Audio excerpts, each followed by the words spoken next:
Hello everyone, welcome back to my channel. So I'm just continuing on with my panel for my Japanese rice bag, and today I want to work on the dragonflies. Before I get started, this fabric needs to be invisible stitched down, so I've already gone around that outer edge.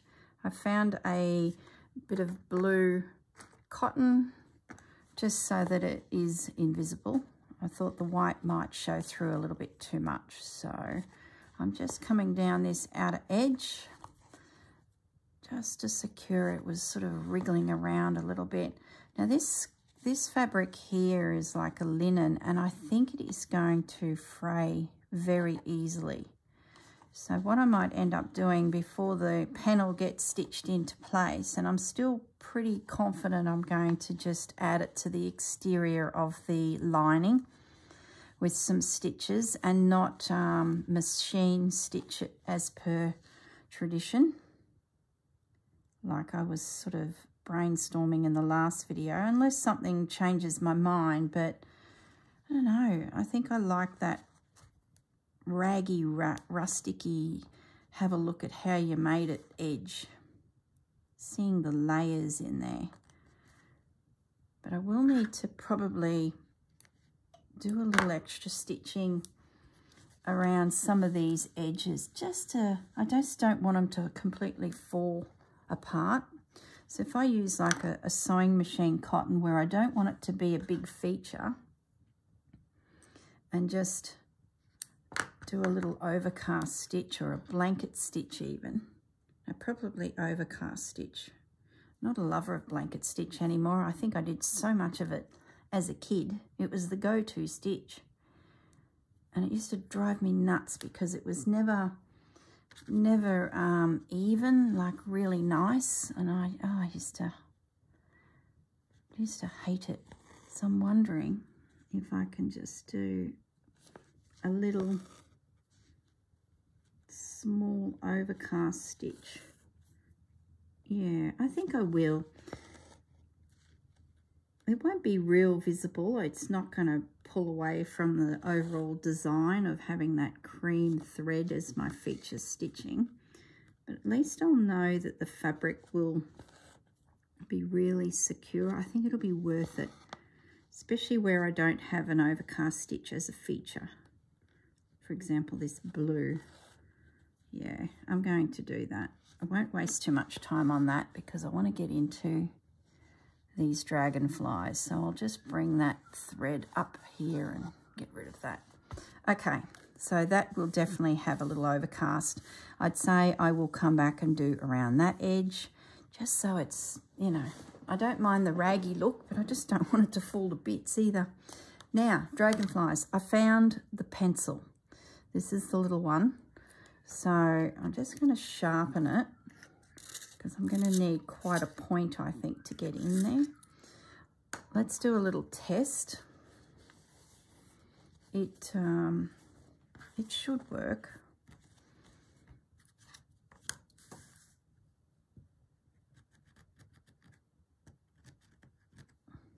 I don't need to go too heavy. It's just the, yeah, okay.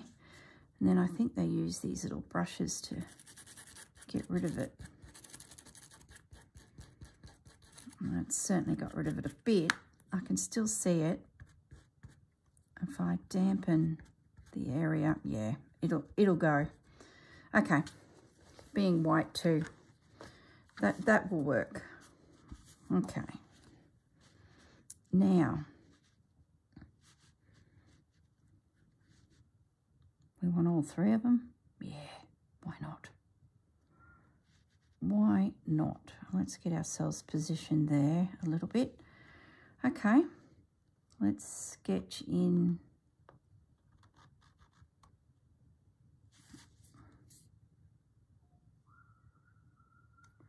Is there a... I think that's right. I might need to keep sharpening my chalk pen to get into, keep it going into the space. Doesn't have to be exact. Like, I can take a little bit of liberty in my stitching because I've got the template to refer to.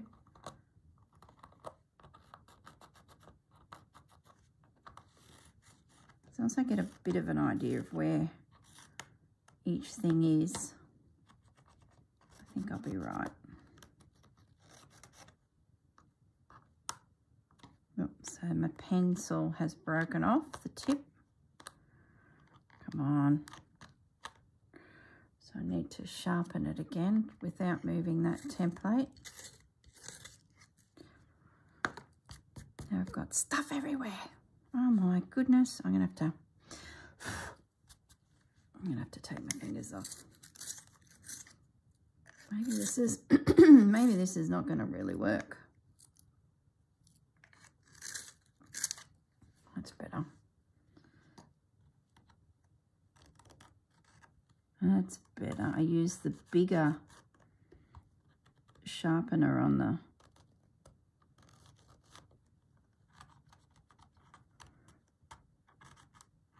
and got a more of a point. It sort of just fits in the stencil. That's my problem. The side of the tip is sort of dragging a little bit. It's all right. We will make this work. As long as I get the rough shape, I can glance at the actual dragonflies and pretty much work it out. It's like carving a groove into the pencil, the edge of the stencil. I must keep my eyes open for a white one of those pens. Must be something out there on the market. Any excuse to go to a shop. I didn't end up going, but I might still, because I'm sure the quilting industry would be using dark fabrics, and having a pencil or a marker that would give them, I think I've got it all. Ah, yes. Got chalk everywhere, mind you. Oh, good. All right. Chalk everywhere. It'll be right. Let's have a go at stitching these. Now, what I'm thinking I might do is a back stitch, but a split back stitch, as it sort of sits in on the stitch previous. Just to, where's my stencil? I need to just make sure that there's not a little curve, like on the tip of the tail there. See how that little curve's there? Okay. So let's do, I won't do satin stitch because I don't think that suits the style.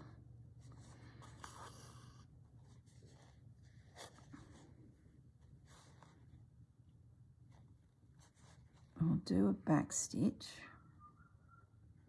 and then I'll place the needle, I think, into the stitch before. No, I won't. Don't like that. Let's go into the hole. I think that might look cleaner. Let's have an experiment. It's pulling the wadding through. Okay. Yep. Now, I might take my glasses off so I can see. You guys can see. So I'm just going to sneak back into that hole there. Just little stitches to form our little dragonfly.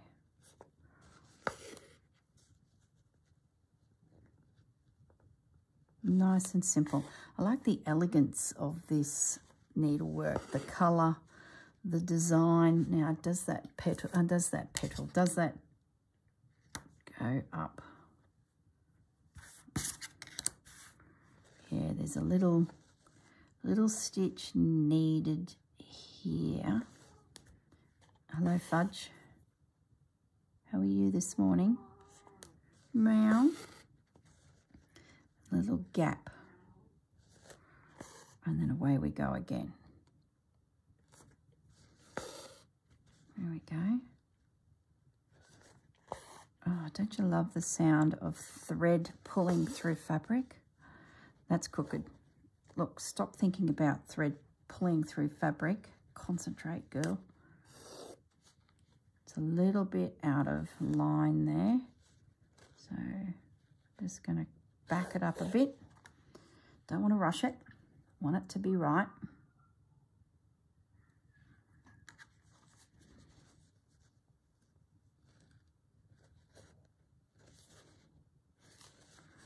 Okay, where's that thread there? What's that from? Must have picked up a morsel somewhere.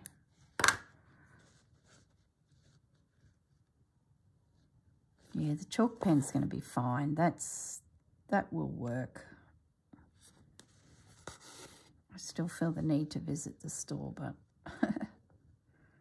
as I think I mentioned in the last video, my friend has purchased the cafe next door.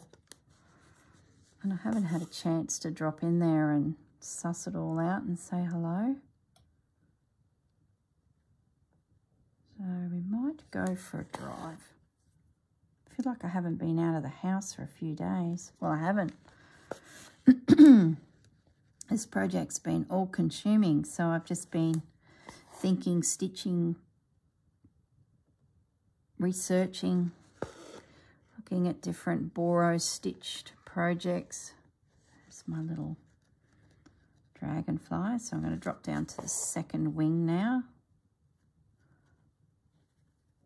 And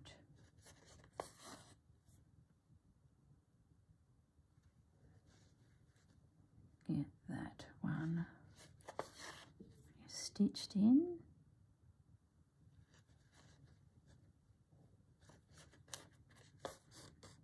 Yeah, this is good. I love it.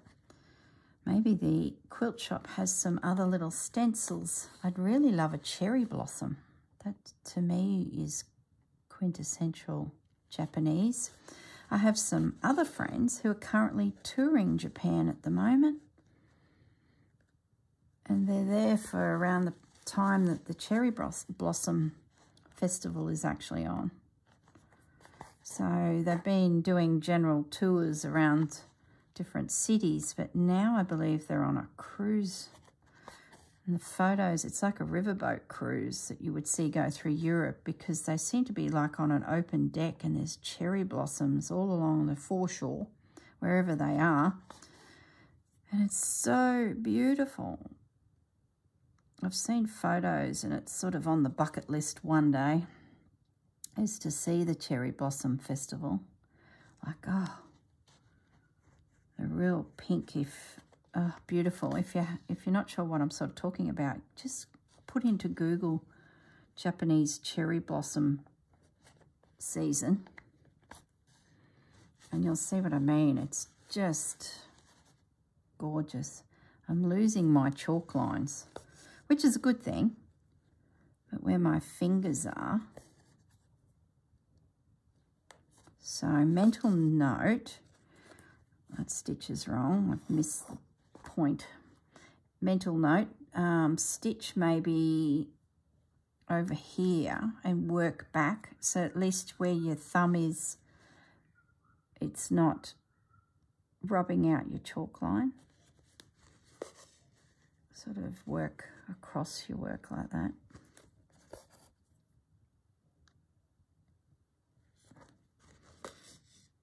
Oh, another stitch wrong. I'm being finicky, I know, but might as well get it right because it's a silhouette. You sort of want your image to look. I wouldn't say my stitches are all the same size. They're a little bit houndstoothy, as my grandmother would say. Your stitches are not even. Yes, Grandma. Do I have to pick it out? I like it. It's okay. In would go the sales pitch, and she'd just roll her eyes. I think I've mentioned before, she was a judge of embroidery in the town that she was in, and She used to travel just to regional little towns around that area to judge the fancy work. I used to be so proud of that. I still am.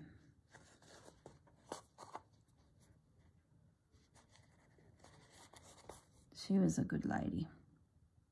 She was the matriarch, mind you. She was a strong woman, which I think I admired. Granddad was a lovely, lovely guy, and he let her rule the roost. I know he was happy for her to be the controller. He was such a gentle guy.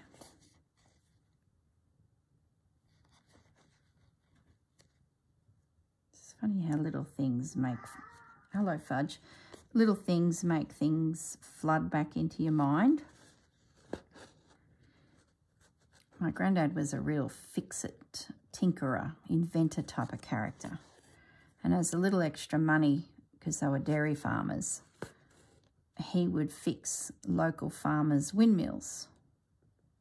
Before the old pump came along, windmills would do all the work. So he would repair them and, you know, little extra pocket money. So he was always into the mechanics of pulleys and things like that. Fudgy wants to jump up. No, Fudge, no need. And they started raising money, hello Fudge, to build a nursing home in their country town. And Grandma and Granddad were part of the community group that was formed to raise funds to build this nursing home. They did get grants and that from the local government, but a lot of money was needed. So cooking, catering, and just general whatever we can think of. Hello, Fudgy. Go on, off you go. General things were needed. So, hang on. There's a pussycat that's just bugging me here. All right. There's a pussycat. Have a quick little cuddle. Yeah. Okay, Fudge. Yep. Get the little Fudge here. Quick cuddle. Yep. All right. Does that feel like you've had a 20-minute cuddle, Fudge? Hey, can we convince you? Okay. All right, pussy. Off you go. He'll be happy now. He's got his way. Now he'll leave. Cats are funny. No, he's giving me a dirty look. He didn't fall for that. Anyway, what was I saying? So Grandma and Granddad were part of a committee that were raising money to build a nursing home in their town. For any of you listening that are local ladies, I'm talking about Kingaroy.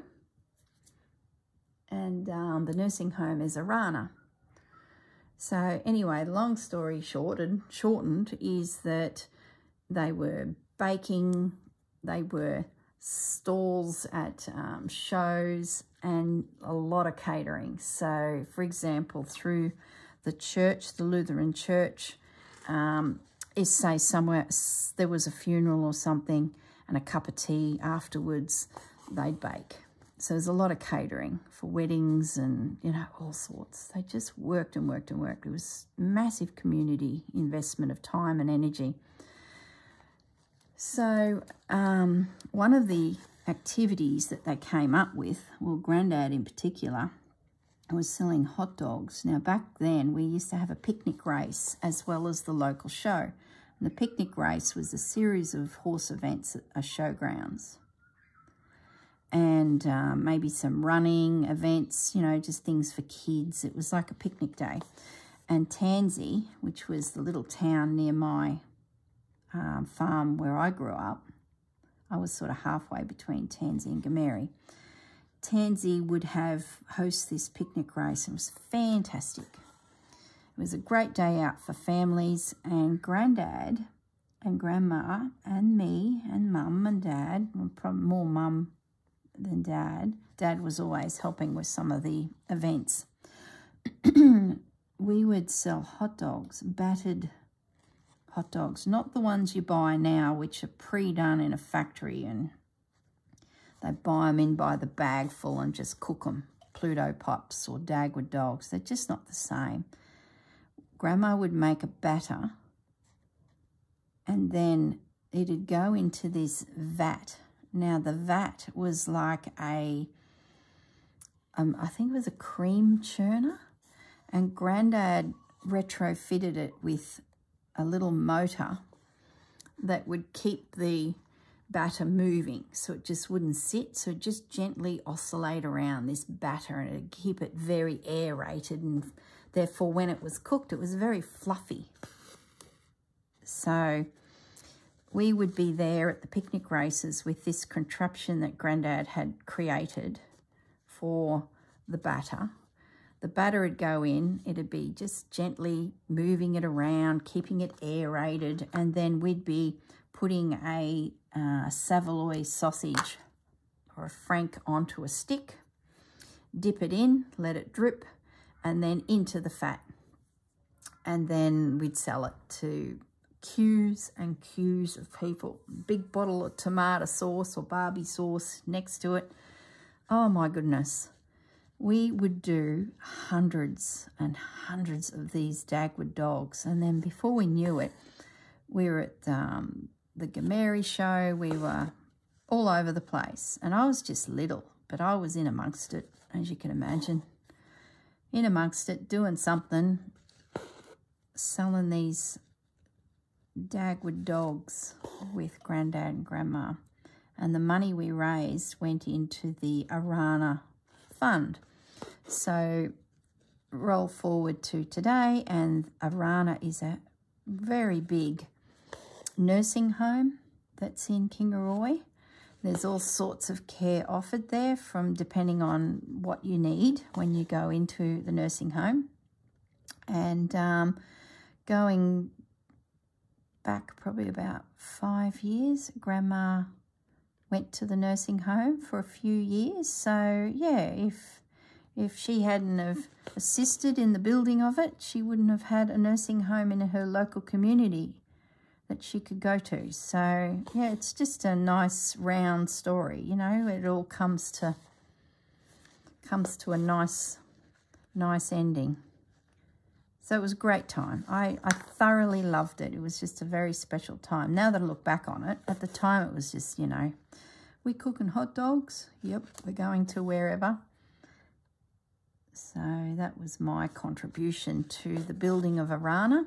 When Arana was built, the nursing home, they then started focusing on building a school, the Lutheran church. Now we're talking of small church, a country town church. I don't know what the membership was at the time, but they then, once Arana was sorted, they then started the process to build a school. It was unbelievable. And now the Lutheran school is there. Once again, a few grants from government and assistance from, I'm sure, the church. But a lot of money came from raising it through baking and catering and flea markets, and you can imagine anything they could think of to raise a few dollars went in. Grandma and Grandad were a part of that project as well, but only the very beginning. They were starting to get on a little bit. So, you know, there's only so much they could do. Their time was really Arana. That was in their era. And there was lots of new blood coming through, because you can imagine a school. The town's growing and there's heaps of young families. So they had lots of volunteers, and yeah, I heard some great stories come out of it, which was good. So yeah, don't know where I went with that trip down memory lane, but anyway. It's funny how these little memories pop up. Oh, look, I keep missing the stitch prior, and it's really obvious when you've got cream thread on blue. So I'm having to, and you know, I've missed the curve. That tail doesn't look right. So I need to come back and work out what's going on there. I've made it end evenly and it doesn't, my chalk's missing. So I'm just going to dodge up here now. Once I get this end over here stitched, my fingers won't be knocking the thread or the chalk away. I shouldn't have doubted the chalk would work, because you see them making suits, tailors, and they use the chalk. They make black suits, so I shouldn't have doubted, thinking I needed a newfangled pen, but I didn't.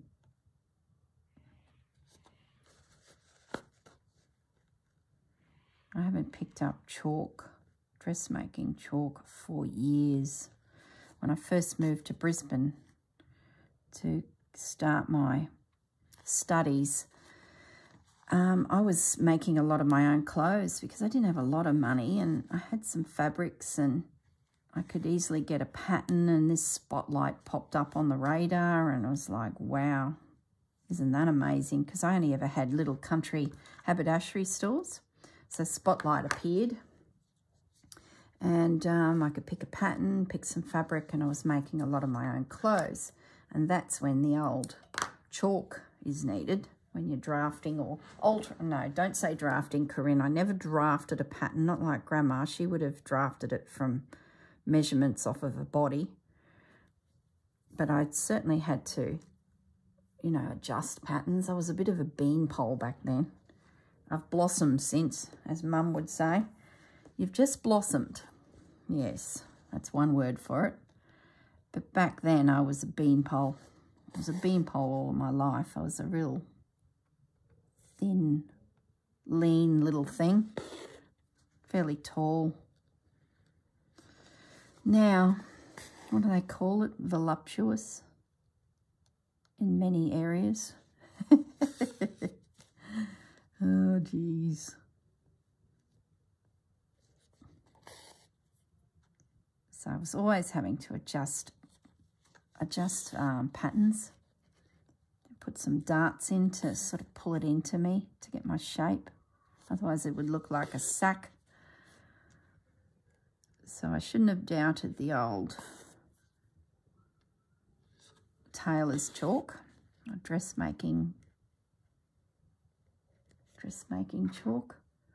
I found in the sewing machine drawer lots of little pieces of chalk too, and you can see where Grandma, and they're in a funny shape, where she's picked it up every time and then drawn her lines, so it's got nearly a point.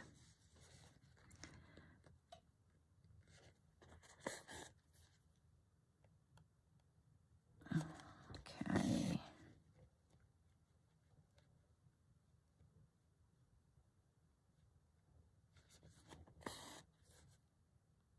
Just working his body.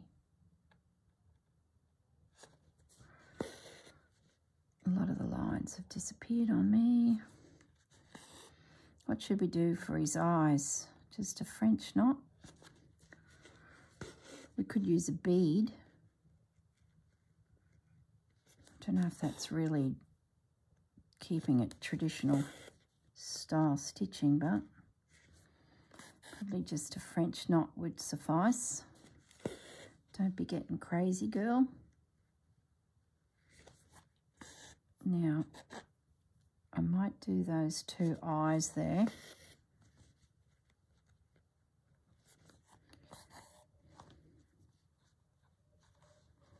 Do 3, do 4. It needs to be substantial, the eye. Otherwise it'll be too small. Yep, that's good. So 4 is the trick. 1, 2, 3, 4 wraps, and then back down. Keep it nice and tight. We don't want to...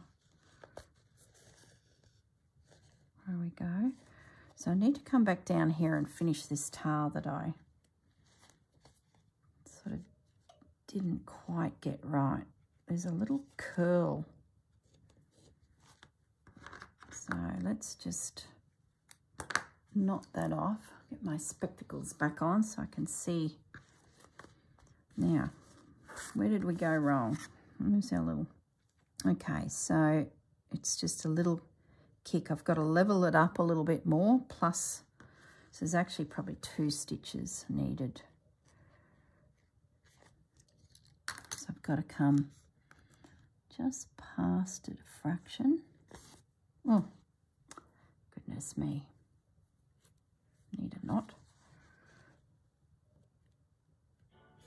I haven't looked at the time. Been prattling on like I do. And then I just need that slight curve just so the eye knows that we've got to the end of his little tail there. Yeah, just that. It's a bit crooked. It wouldn't win any awards in the local show.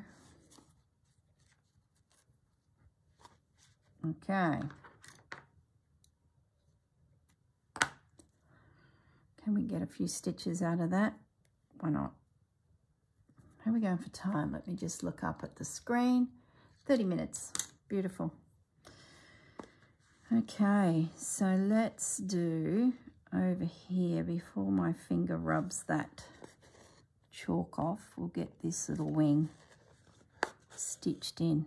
This is riveting viewing for you all, watching me stitch, but I know what yous are up to. You're all sitting there doing your own work,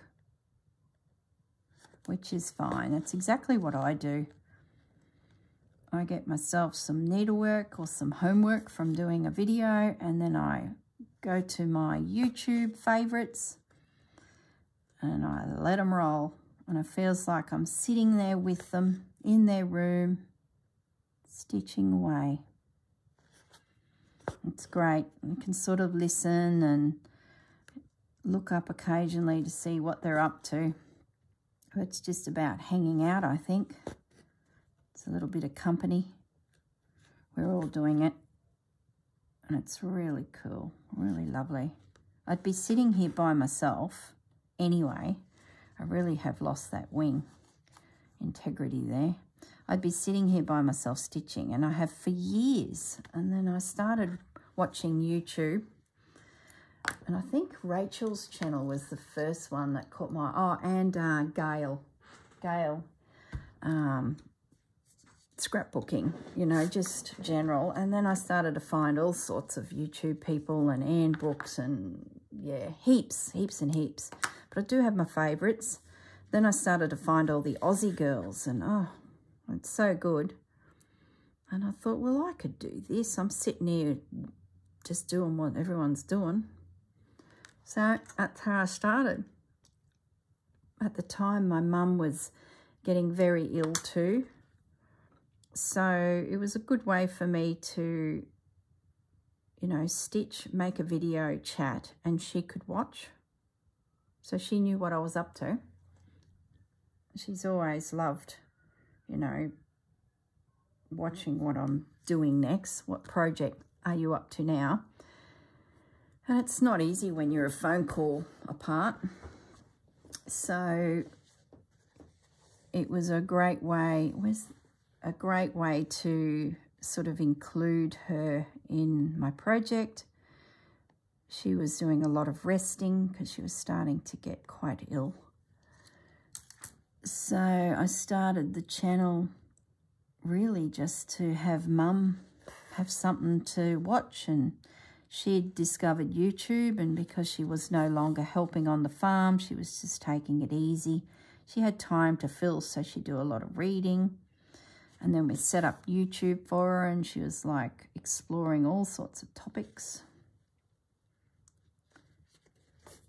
And in amongst it, she could watch my videos. And yeah, so the very early videos of my channel, it's really, you know, sharing what I was up to with Mum and, of course, you guys. So I think I started my channel late January last year.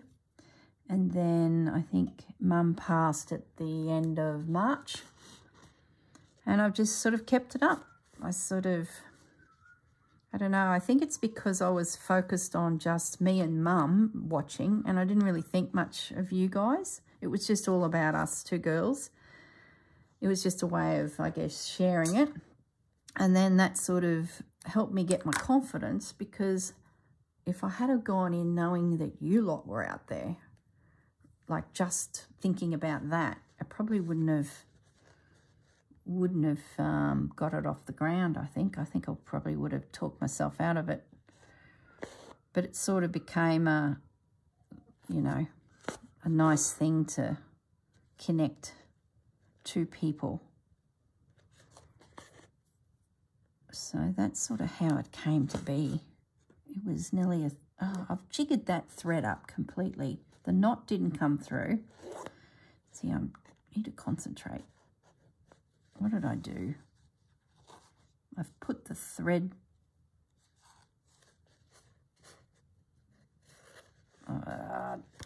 okay. Abort. Mission failed. I've put the thread through itself.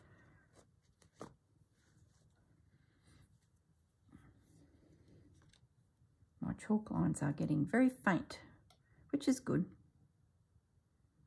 I think a little damp cloth will go a long way to... Okay, let's try that again. So this little wing has a couple little stitches back towards the body. And then, did I get that right? Yep.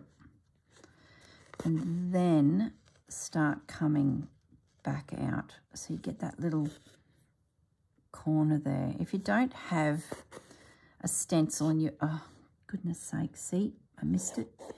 Oh, gosh. Is this painful to watch? You're probably not watching. You just keep concentrating on what you're doing and don't look at the screen, because this will be infuriating you. That's better. So what I was going to say, if you don't have a stencil like I used, there are heaps of dragonfly sketches out there. And if you put in the word Japanese in your search, you'll find something, and I have a feeling you'd be able to easily sketch it, because it is just quite a simple little design. So, yeah, don't stress if you can't find one of those little templates. I think you'd be able to, you know, draw yourself something. I might have to do that for the cherry blossom, because it might be a bit tricky to find a little template, let alone the template being the right size and that stitch is crooked. Oh, I'm really overthinking this. If this was a normal slow stitch, I'd just be into it. Because it's a feature and it's all about the stitch, I'm taking my time. So, yeah, I think I want to do some cherry blossoms, but I don't have a stencil. Maybe I'll just find an image, like a colouring in book image, and then we break it down into some little strokes and lines like we have here, and stitch it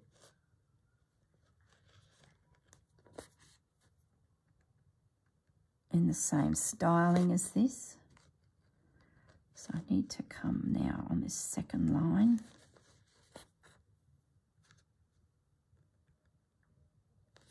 I said I was doing back stitch, but I'm actually doing more running stitch. It's just all over the place. Doesn't matter. Doesn't matter. It's my project. I must say you're a supportive lot. I haven't had one negative comment. You guys are just fantastic. I think you are all in the same situation as me. We're just feeling our way. We're trying new things. We're not experts. We've got a small morsel of creativity in us somewhere. You've got to just to have a go.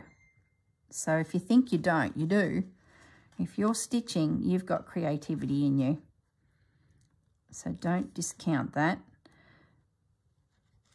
But it's been, you guys have just been so encouraging. It's, unbelievable. And I'm making new friends. It's, unbelievable.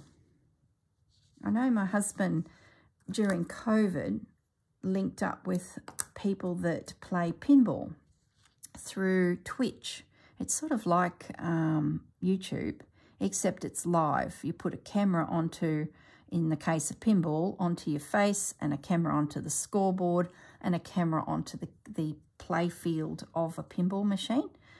So we got the little app and found a married couple down in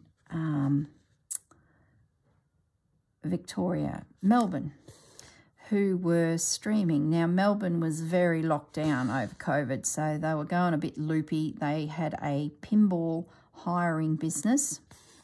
They also have a business fixing PCs and things like that, but this side business, so they had access to the machines, and they had a few at home that were being renovated or, you know, repaired, and before they went out on site. Casper, what did you just do?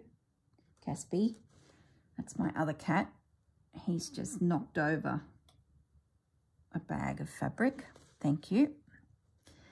Yeah, so these guys were streaming, and we started watching, and out of that grew a friendship because we can chat to them. They read the screen and the messages come up like you're chatting on Facebook, you know, or texting. So we'd be all chatting, and they'd come on at night and play their pinball, and you'd do 4 hours, 5 hours. Sometimes we just went all night, and then others would find us, others in Australia and around the world. So there'd be 20 fellow pinball people on there chatting away, and the girls, like I would get the app on my phone. My husband would have the app on his phone, and we'd have our own names appear on the screen. So I could chat, Gary could chat. So you'd find there'd be multiple conversations go on. It was hilarious because the girls would all be chatting in amongst it. The boys, they'd all be getting annoyed because they want to talk pinball. But I'd be saying things like, oh, I love your top you're wearing, and you know, we'd be just all, it just was chaos. It was so much fun. And when everyone's in lockdown due to that very bad pandemic-y flu we had, it was really good. It just sort of gave everyone a little bit of sanity. It felt like we were getting that social connection. And that's through a platform called Twitch. Now, in amongst it, this lady popped up, and her nickname that she had on the screen was the Unruly Quilter. And I was like, what? A quilter? So that led to chats with this lovely lady who's in America, and she does the long arm quilting as a business. She sets all these quilts up, and then she does the pattern to join them all, and you know what I'm talking about. So that was so cool that I'd found someone who was, you know, from our world, and we're still all chat. It's just lovely. And even the people that were in Melbourne that we were who were hosting the, I guess, event, doing the streaming, they end up going to America on a bit of a holiday tour and visited a big pinball conference that was on. And they didn't realise it, but they'd actually become a little bit famous. So it was such a hoot. They had such a ball. They went to the event and people recognised them. So they were just like, oh, that doesn't happen to us common folk. So they had a ball. I'm sure you're listening, Raylene, because I know she puts me on speaker in a car. She travels a lot around Melbourne working, and I think she has me yabbering in the background to keep her amused. So, yes, she is famous. Our beautiful Raylene is famous. We won't talk about Dave, you know, it's just what the boys. Raylene's the one that everyone loves. Sorry, Dave. So what was I saying? They went to America to this big conference, and they suddenly realised they had a bit of a profile. We're not talking, you know, Elvis Presley or the Beatles. There was no screaming fans. Well, Dave would tell you there were screaming fans, but there wasn't. But they did catch up with the unruly quilter. So how cool is that? And that's what I'm finding with this YouTube business. I'm connecting with fellow creators of YouTube content, and we're becoming friends, and it's just fantastic. It's so good to have someone else to talk to, because you create something or you're thinking about something and you race out of your craft room to show your other half or your better half, and they're like, yeah, that looks good. You get nothing. You get nothing. So now I've got a little posse of fellow crafters around me, so if I'm a bit stuck on an idea, or I just want them to say, yeah, no, that's good, or no, that's a bit daggy, it's really good. They're very honest. They push you to be better. It's great. It's just great. So hopefully this year, as the year rolls on, I'll get to know a few of them, because I plan on doing a few courses to keep growing my skills with some of the artists out there that offer up courses, which is such a privilege to get into some of them, which are usually down in Sydney and Melbourne. So as they sort of roll through my calendar, I'm catching up face to face with these fellow talented ladies, these little Aussies. So it's really cool. So if you are thinking about doing a channel, for goodness sakes, do it. Just do it.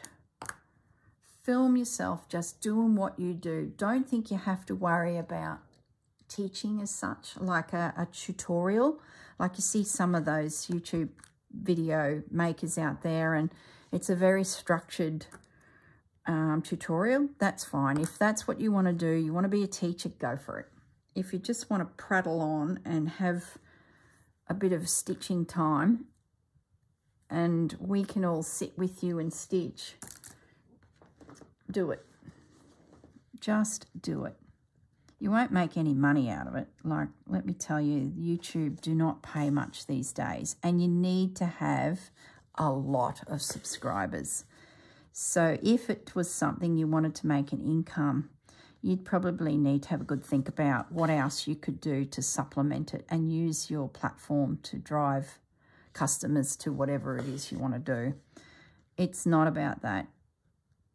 You need to do a multiple of things. So, yeah, we need to be honest about all that. I think you'd need to be up in the hundreds of thousands of subscribers, and then you might make, you know, I don't know the figures, but it wouldn't be much. So, yeah, it really is just about you doing it anyway. Turn the camera on and just talk to us. That's all I do.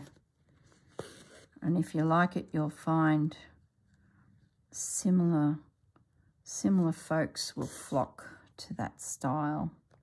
If you're all about a tutorial, they're out there. I tend to watch the tutorials and then go, all right, let's put the Corrine spin on it, turn the camera on, and we'll see where we go. And often we head off on different tangents, but that's just me. I would have anyway, sitting at my desk. So if you're new to my channel, that's what I'm about. Just goosing around, getting ideas out of my head. That stitch is crooked. You can hear my doggies barking. See, the sun's up now. The puppy dogs are saying breakfast. There must be some walkers going down the street, because I can hear Pepper barking and she needs a bit of a reprimand. I was going to say smack. She's too fast to smack. She makes you angry sometimes due to poor behaviour. You go to give her a tap on the bum and she's gone. I just can't connect with her butt. But she knows. She's like, oh, okay, Mum's not happy. I better get out of here. Cheeky bugger. Bandit's different. He's a gentle soul, and he's like, oh, sorry, Mum. And then he just does his wiggling of his butt, and that's the end of that. Pepper's like, I want to do it, but I'll get a bit of distance because I think Mum's getting a little agitated. That's Pepper. Bandit's more, sorry, Mum, let's go, let's do something. He's a good boy. How are we going for time? Time just flies, doesn't it? Let me have a look at the 50 minutes. Good, good. Everyone says, you know, an hour is so long to make a YouTube video. I'm like, well, not really, because once we start stitching or doing our project, an hour is just so, it's just like that. I don't even think about it now. It used to be like, how am I going to fill an hour? Easy. I could sit here for 3 hours. That's where Twitch might be better platform for me too, because you just turn the camera on, we're live, and away we go. I'd never leave my craft room. No, I can't do it. I'd never leave here. Like 4 hours later, we'd be still rattling on, chatting, and you guys would be texting, and I'd be trying to read your text, talk to you, and stitch. No, it's trouble. I don't think that's a good idea.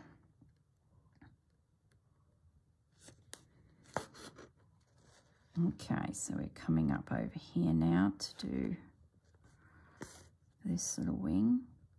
Really happy with it. What do you guys think? So my homework will be to finish the little dragonflies. And I think I definitely got to overstitch that blue just to make sure it doesn't all come apart. And I want to have a look at putting in a little border around it. I think I'll need to. If the border overpowers the dragonflies, well then, yeah, maybe I won't. Let me finish this thread. We've got time. Maybe we have a little play with the border.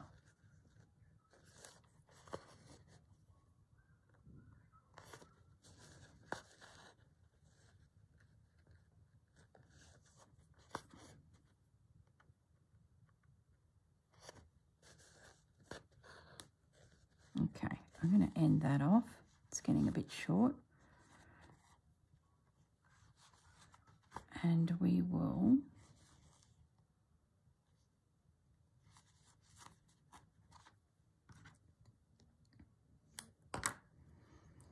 I guess the one thing you need to consider if you're going to do all this embroidery all over your piece and then it goes and sits on a shelf, you're going to be torn as to which side you want to see.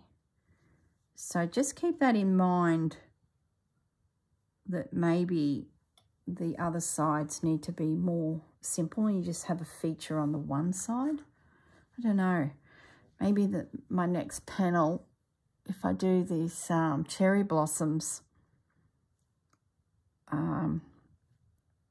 yeah, maybe it goes on a different bag. I don't know. It just popped into my brain that I want to create a line now.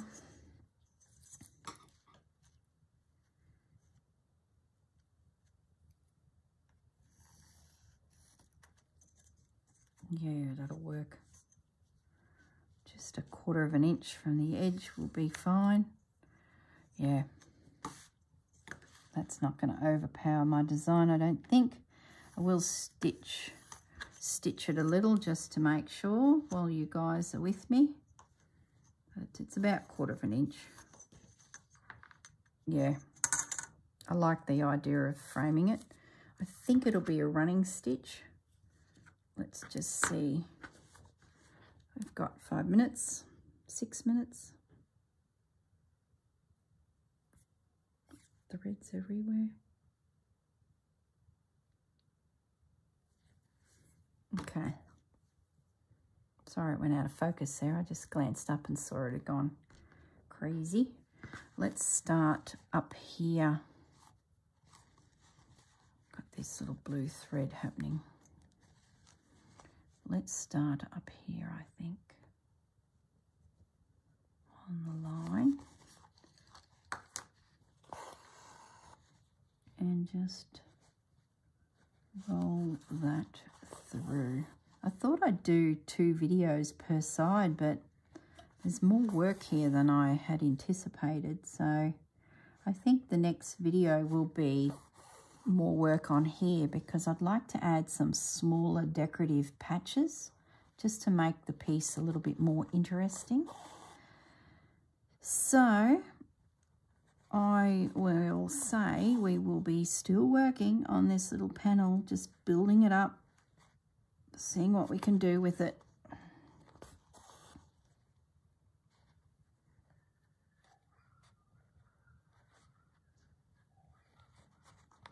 But I will finish those 2 dragonflies so that when I come back that's done. And then then we'll play again. Might look for some more textured type pieces to add. I know there's some morsels in amongst my scraps over there. There's one in particular that I just love, but it is Italian.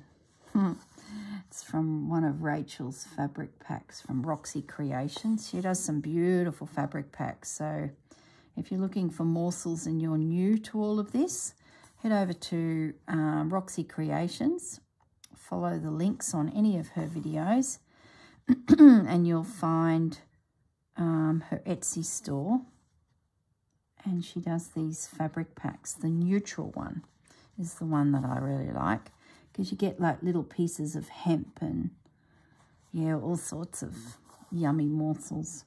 And they'll just last you forever because you just use little bits.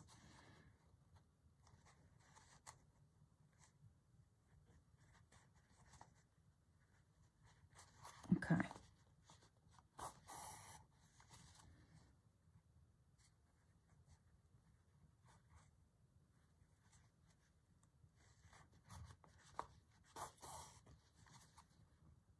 Yep, that's going to be really good.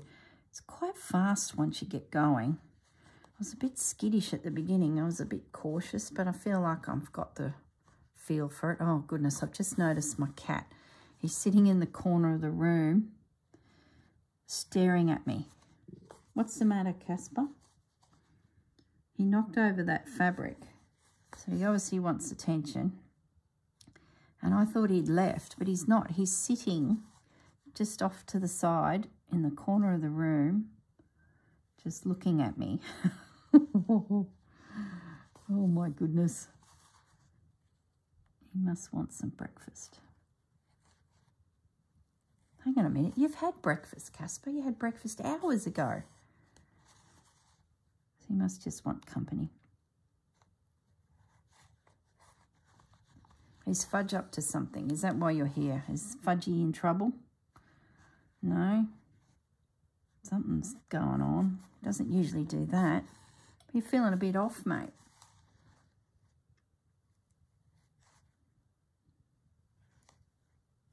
He's just sitting there. Maybe he's just lonely, just wants to hang with me. You probably hear me talking and thinking that I need to be with her. She's talking to herself. There's something wrong with her. That's what he's thinking. We're nearly around the perimeter. There we go for time. 2 minutes. Not going to make it. Or will I? Does it matter? You hang in there. We'll go a little bit longer.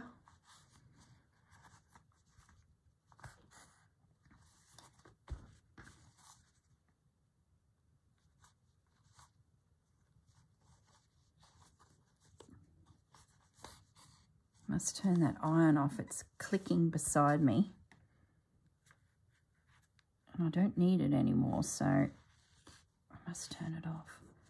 It's one of those little craft irons. It really could do with a little buzzer to say, hey, you've left me on. It's such a shame it doesn't have one because I don't think it has one. No. Because it's trouble waiting to happen. Got to remember these things. I think I told you in another video I'd left it on and I come back to the room. And it was this clicking sound. I was like, uh-oh, left the iron on.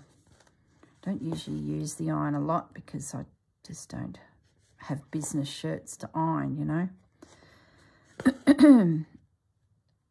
So I'm a bit out of practice, and it was across the room, but I've now got it beside me on the table, so at least I can hear that audible clicking sound. So I'm hoping that the incident doesn't happen again. There we go. That's pretty good. Now just give it a little brush with that pencil brush. We're right on the hour. Awesome. And I got the border done. Just give it a bit of a, get rid of that chalk. I have to use a bit of a damp cloth anyway, I think, just to really move it along. There we go. Happy with that. See how those threads are coming already? I'm gonna need to overcast it. I think it'll drive me batty otherwise. So my homework, I will finish my little dragonflies. That shouldn't take too long. I think I'll finish the overcast stitch of everywhere as well, and then we can go from there. I'll know that it's not going to just disintegrate on me. So that's the plan. All right, guys, I will see you all in the next video. Bye for now.